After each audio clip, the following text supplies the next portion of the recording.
మీ తాకట్టు బంగారం కష్టాలకి good bye చెప్పండి. వెంటనే ఎన్ గోల్డ్ కి కాల్ చేయండి. అమరావతి రైతులపై సుప్రీంకోర్టు సంచలన వ్యాఖ్యలు చేసింది. అమరావతి రైతుల హక్కుల కోసం పరిరక్షణ చేస్తామంటూ కూడా సుప్రీంకోర్టు వ్యాఖ్యానించింది. రైతులకు అన్యాయం జరిగితే ఊరుకోమంటూ కూడా సుప్రీంకోర్టు ఘాటుగా స్పందించింది. అయితే భూములిచ్చి నష్టపోయినటువంటి రైతుల పక్షాన ఉంటామని, ల్యాండ్ పూలింగ్ చట్టాలపైన అభ్యంతరాలుంటే రైతులు కోర్టును ఆశ్రయించవచ్చంటూ కూడా సుప్రీంకోర్టు వ్యాఖ్యానించింది. రైతుల హక్కులకు భంగం కలిగితే జోక్యం చేసుకుంటామంటూ కూడా సుప్రీంకోర్టు తెలిపింది. అయితే రైతుల పక్షాన మేము ఉంటామంటూ సుప్రీంకోర్టు భరోసా ఇచ్చేటువంటి ప్రయత్నం చేసింది. ప్రధానంగా ఎస్ఐడి భూములకు సంబంధించినటువంటి అంశంపైన సుప్రీంకోర్టులో విచారణ సాగినటువంటి నేపథ్యం.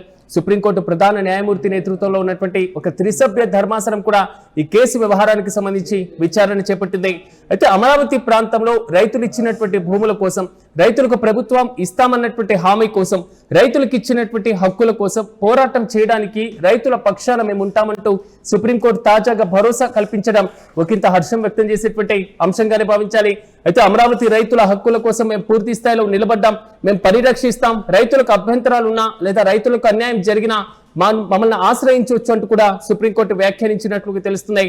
భూములు ఇచ్చినటువంటి నష్టపోయిన రైతులు ఎవరైతే ఉంటారో వారి పక్షాన సుప్రీంకోర్టు అండగా ఉంటుందని, ల్యాండ్ పూలింగ్ తో పాటుగా చట్టాలపైన అభ్యంతరాలుంటే రైతులు కోర్టులను ఆశ్రయించవచ్చు అంటూ కూడా సుప్రీంకోర్టు కీలక వ్యాఖ్యలు చేసింది. పర్మిషన్ ఇస్తారని చెప్పానండి. ఎవరైనా నేను ఇప్పుడే ఇస్తాను రోడ్డుకి.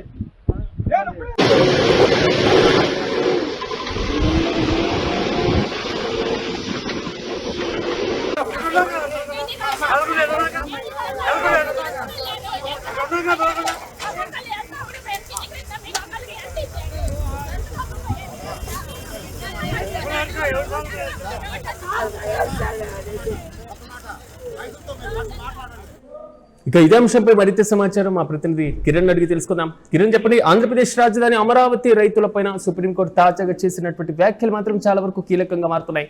అసలు ఈ కేసుకు సంబంధించి పూర్తి అప్డేట్స్ ఏంటి? అమరావతి అసైన్డ్ భూముల కేసు విచారణ సందర్భంగా సుప్రీంకోర్టు కీలక వ్యాఖ్యలు చేసింది.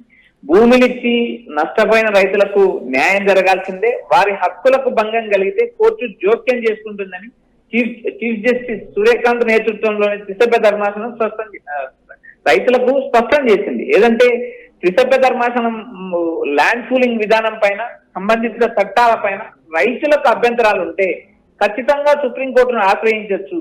విస్తృత రైతుల ప్రయోజనాలను దృష్టి పెట్టుకొని వారికి న్యాయం చేస్తాం, రైతులకు న్యాయపరంగా దక్కాల్సిన పరిహారం దక్కి తీరాలి అంటూ సుప్రీంకోర్టు సంచలన వ్యాఖ్యలు చేసింది. ఒక అసైన్ భూములే కాకుండా ల్యాండ్ పూలింగ్ పైన కానీ, ఏదైతే రాజధాని భూసేకరణ అంశం పైన కూడా వివిధ రకాల పిటిషన్లు పెండింగ్ ఉన్నాయి. మరోపక్క అటు ప్రభుత్వం రెండోసారి భూసేకరణకు దిగడం, మొదటిసారి తీసుకున్న ల్యాండ్ ఏదైతే 35,000 ఎకరాలు తీసుకున్న మొదటిసారి రాజధాని భూసేకరణకు తీసుకున్న రైతులకే న్యాయం జరగలేదని ఒక పక్క నిరసనలు కొనసాగుతున్నాయి. మరోపక్క ఏదైతే రిటర్నబుల్ ఫ్లాట్స్ అందలేదంటూ రైతులు గగ్గోలు పెడుతున్నారు. రెండోసారి రైతుల నుంచి భూసేకరణ మొదలు పెట్టడం, కొంతమంది రైతులు వ్యతిరేకించడం, ఉండవల్లి, పెనుమాక లాంటి ప్రాంతాలను రాజధాని ప్రాంతంలో 3 పంటలు పండుతాయి, ఈ 3 పంటలు పండే భూములను ఇవ్వము అంటూ కొంతవరకు రైతులు నిరాసక్తత వ్యక్తం చేసినప్పటికీ కూడా ప్రభుత్వం ఏదైతే భూసేకరణ నోటిఫికేషన్ ఇచ్చి బలవంతంగా భూములు తీసుకుంటుందనే ఆరోపణలు వస్తున్నాయి. అయితే వీటినన్నిటిపైన సుప్రీంకోర్టు ధర్మాసనం కీలక వ్యాఖ్యలు చేసింది. రాజధాని ప్రాంత రైతులకు అన్యాయం జరగనివ్వము, ఒకవేళ అన్యాయం జరిగితే వారు సుప్రీంకోర్టు తలుపు తట్టచ్చు, సుప్రీంకోర్టు రైతుల పక్కన, బాధితుల పక్కన ఖచ్చితంగా నిలబడుతుందంటూ సిజే ధర్మాసనం స్పష్టం చేయడం జరిగింది. కొంతవరకు అంటే రెండో విడత భూ సమీకరణ దిశగా ప్రభుత్వం అడుగులు వేస్తున్న ఇలాంటి సందర్భంలో అంటే రైతులకు ఇప్పటికీ కేటాయించాల్సినటువంటి ప్లాట్లకు సంబంధించి కొంతవరకు వివాదంగా మారుతున్నటువంటి పరిస్థితులు కూడా మనం చూస్తున్నాం. అభ్యంతరాలు కూడా రైతుల దగ్గర నుంచి వస్తున్నాయి. ఇలాంటి సందర్భంలో సుప్రీంకోర్టు తాజాగా ఈ కీలక వ్యాఖ్యలు రైతులకు కొంతవరకు సపోర్ట్ ఇచ్చే దిశగా ఉన్నాయనుకోవచ్చా?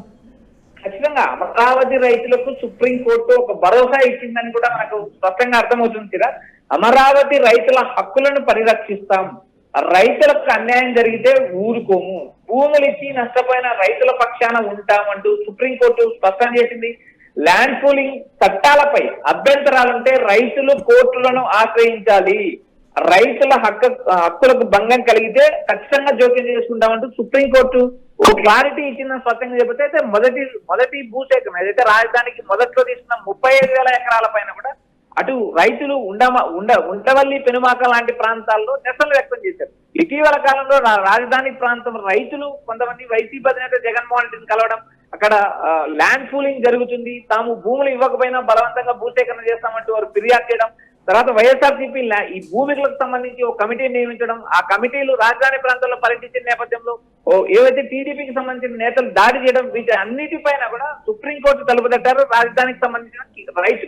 అయితే వీటి అన్నిటిపైన సుప్రీంకోర్టు ఓ క్లారిటీ ఇచ్చింది. రాజధాని రైతులకు అన్యాయం జరగనివో, రాజధాని రైతు ప్రాంత భూములకు కానీ రైతులకు కానీ ఖచ్చితంగా అండగా నిలబడతామంటూ సిజేఐ ధర్మాసనం స్పష్టం చేయడంతో అమరావతిలో ల్యాండ్ పూలింగ్ కి సంబంధించిన భూముల వ్యవహారం మరో మలుపు తిప్పే అవకాశాలు స్పష్టంగా కనిపిస్తున్నాయి. Siraj. Yes right Kiran, thank you. మొత్తం మీద అమరావతి రైతులపైన సుప్రీంకోర్టు తాజాగా చేసినటువంటి కీలక వ్యాఖ్యలు మాత్రం కొంతవరకు చర్చనీయాంశంగా మారుతున్నాయి.